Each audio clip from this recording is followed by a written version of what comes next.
සොබා සොඳුරු සිරි මැවුනේ කොඩිගහ කන්දේ වරද. අපි අපේ චාරිකාව ආරම්භ කරන්න තමයි සූදානම් වන්නේ. වනාන්තරයකට ඇතුල් වෙනකොට පිළිපදින්න ඕන නීති කිහිපයක් තියෙනවා. අපි මේ ස්ථානයට හැමෝටම ඒ පිළිබඳව දැනුවත් කරනවා. අහලා ඇති ඔබ. පාසටහන් පමණක් තබා යන්න මතක සටහන් ලෙස ඡායාරූපයක් පමණක් රැගෙන යන්න. අපි කියන දේ තමයි ඔබ ගෙනියන කිසිම දෙයක් වනාන්තරයට දාලා එන්න එපා. වනාන්තරයේ තියෙන කිසිම දෙයක් වනාන්තරයෙන් එළියට එනකොට අරගෙන එන්නත් එපා. පාසටහන් පමණක් වනාන්තරයේ තියලෙන්න ඡායාරූපයක් පමණක් මතක සටහනක් හැටියට අරගෙන යන්න. ඒ වගේම තමයි නිශ්ශබ්දතාවය කියන එක. මොකද අපේ තැනකට නෙමෙයි අපි මේ යන්නේ. ස්වභාව ධර්මයේ තැනකට. සතා සිව්පාව තමයි මේක ඉන්නේ. එතකොට නිශ්ශබ්දතාවය කියන එකත් අංකයකට අපි පිළිපදිනවා. ඉතින් ඒ කරුණුත් මතක තියාගෙන අපි අපේ චාරිකාව පටන් ගමු. යමු වනාන්තරයට.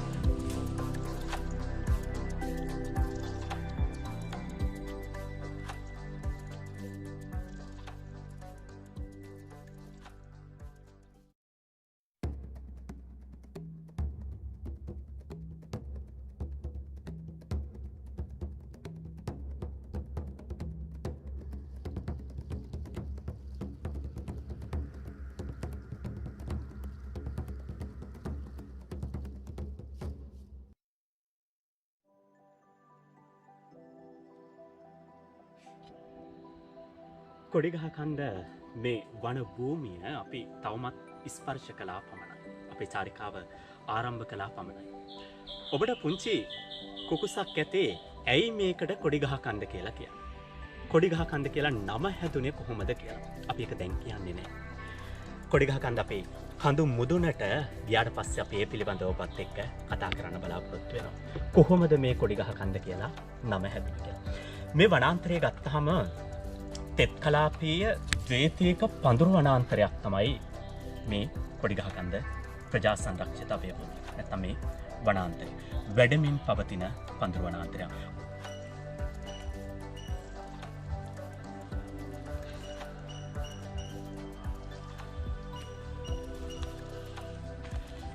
අපේ චාරිකාවේ අපේ ඊටමත් සීමිත දුරක් තමයි ආවේ. හැබැයි ඔබ දකින්න ඇති ඊටමත් කියන්නේ පහසු ගමන්පතයක් නෙමෙයි අපිට යන්න තියෙන්නේ. බොහෝ බාධක හමුවේ ගල්පරත් එක්ක වැල්වල එල්ලෙලා මෙන්න මෙහෙම ගමන්පතයක් තමයි මේ කොඩිගහ කන්දේ යන කෙනෙකුට ලැබෙන්නේ. අපි සිංහරාජ්‍යයේ කන්නලිය වගේ පරිසර පද්ධති වලට ගිහින් ඇති. හැබැයි ඊට වැඩිය ටිකක් වෙනස් අත්දැකීමක් තමයි කොඩිගහ කන්දට ආවහම ලබා ගන්න තියෙන්නේ. මේ පාත් එක නැත්නම් මේ අපිට යන්න තියෙන ගමන් මාර්ගය තියෙනවද නැද්ද කියලාවත් අපිට දැනෙන්නේ නැහැ. ඒ තරම් සබාදහමත් එක්ක සමීපව ගොඩනගපු ගමන්පතයක් තමයි අපිට අපේ චාරිකාව යන්න සිද්ධ වෙලා තියෙන්නේ. ඉතින් මේ බාධක අභියෝගත් එක්ක තමයි අපි ඉස්සරහට යන්නේ. තව විස්තර අපි කතා කරමු.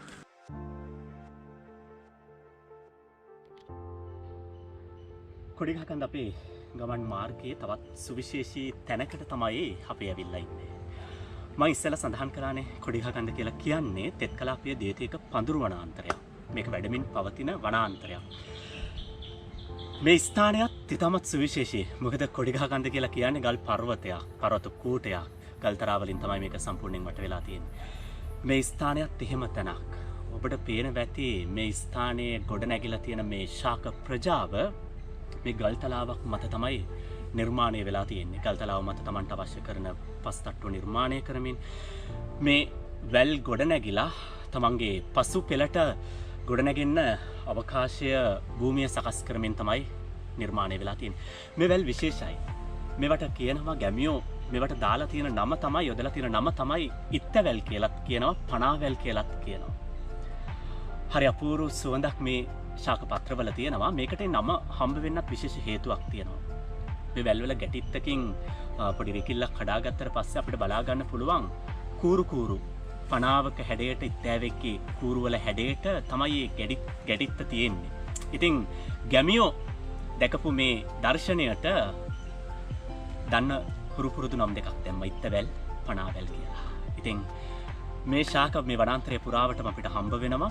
සහ සමහර අවස්ථාවලදී අපේ බාධකවලට අපිට ශක්තියක් වෙලා ඉන්නේ මෙන්න මේ වැල්.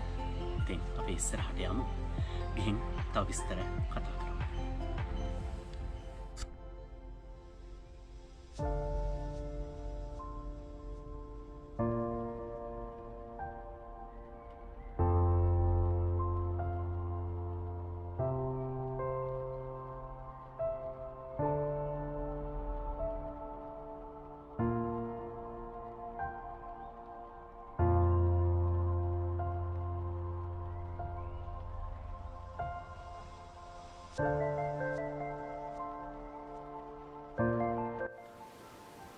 අපේ ගමන් මගේ අපේ මද දුරක් ගෙවාගෙන ආවේ තවත් අපූර්ව ස්ථානයකට. සබාදහමේ හරි අපූර්ව පිහිටීමක් මේ ස්ථානය හදලා තියෙනවා. මෙතන වවුලන්ගේ නිවහන රජ දහනක් හැටියට තමයි මේ ස්ථානය තියෙන්නේ. ගුහාවක් තියෙනවා, තව ටිකක් ඇතුළට මේ ගුහාව විහිදිලා තියෙනවා. ඉතින් වවුල්ලෝ තමන්ගේ වාසස්ථානය හැටියට පාවිච්චි කරන සුවිශේෂී ස්ථානයක් තමයි මේ තියෙන්නේ. මෙතනින් පස්සේ අපිට යන්න තියෙන්නේ ඊටමත් දුෂ්කර අභියෝගයක් ජයග්‍රහණය කරන්න. අපි එතනට යමු.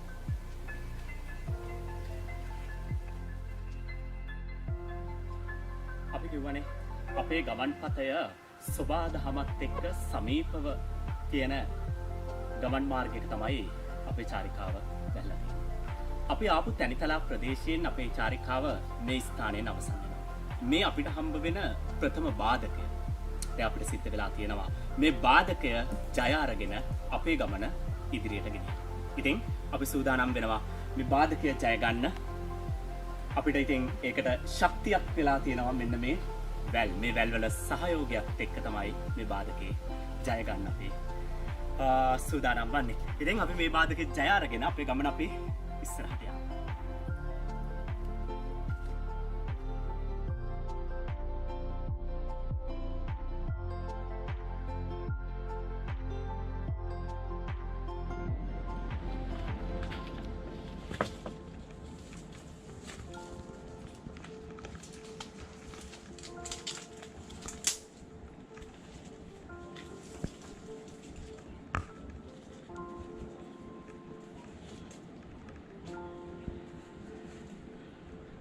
ගමන ටිකක් දුෂ්කරයි. දුෂ්කර වුණත් හරිම සුන්දරයි. මොකද සබාදහම අපේ ළඟින්ම ඉන්නවා. මේ වැල් ටික තමයි අපිට ශක්තියක් වෙලා තියෙන්නේ.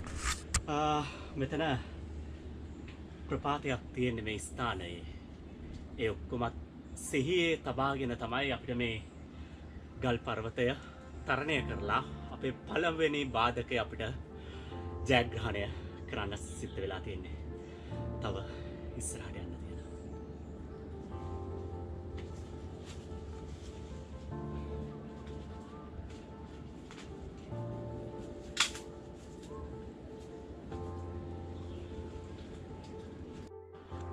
අපි මේ පළවෙනි බාධකේ ගල් පර්වතය අපි නැගගත්තා. දැන් තියෙන්නේ අපිට බහින්න. තේරෙනවනේ. අඩි 50ක් විතර වගේ තියෙනවා අපිට ප්‍රපාතයක්. මේ ප්‍රපාතය අපිට බහින්න සිද්ධ වෙනවා අපේ ගමන ඉස්සරහට යන්න.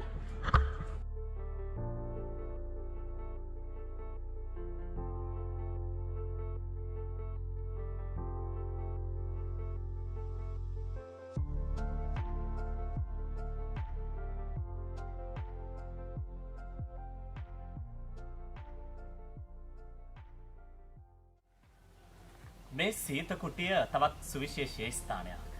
මේ ස්ථානය නම් කරලා තියෙන්නේ හේන් කුට්ටිය කලාපය කියලා. මේ ස්ථානයේ වැඩිපුර අපිට දකින්නට තියෙන හේන් කුට්ටිය ගස්. අපිට ආපු ගමන් මගේ තවත් කලාප කිහිපයක් අපු පහු කරගෙන තමයි මේ තුන්වෙනි කලාපය හේන් කුට්ටිය කලාපයට ආවේ. අපිට මුලින්ම හම්බුණා බඹර කලාපය, ඊට පස්සේ උල්කෙන්ද කලාපය, එතනින් පස්සේ අපි ආවේ හේන් කුට්ටිය කලාපයට. ඉතින් හේන් කුට්ටිය කලාපය ළඟ අපි අපේ ගමන් මහන්සිය නිවන්න තව නිවාගෙන අපේ චාරිකාවේ ඉතිරි ගමන අපි ආරම්භ කරන්න තමයි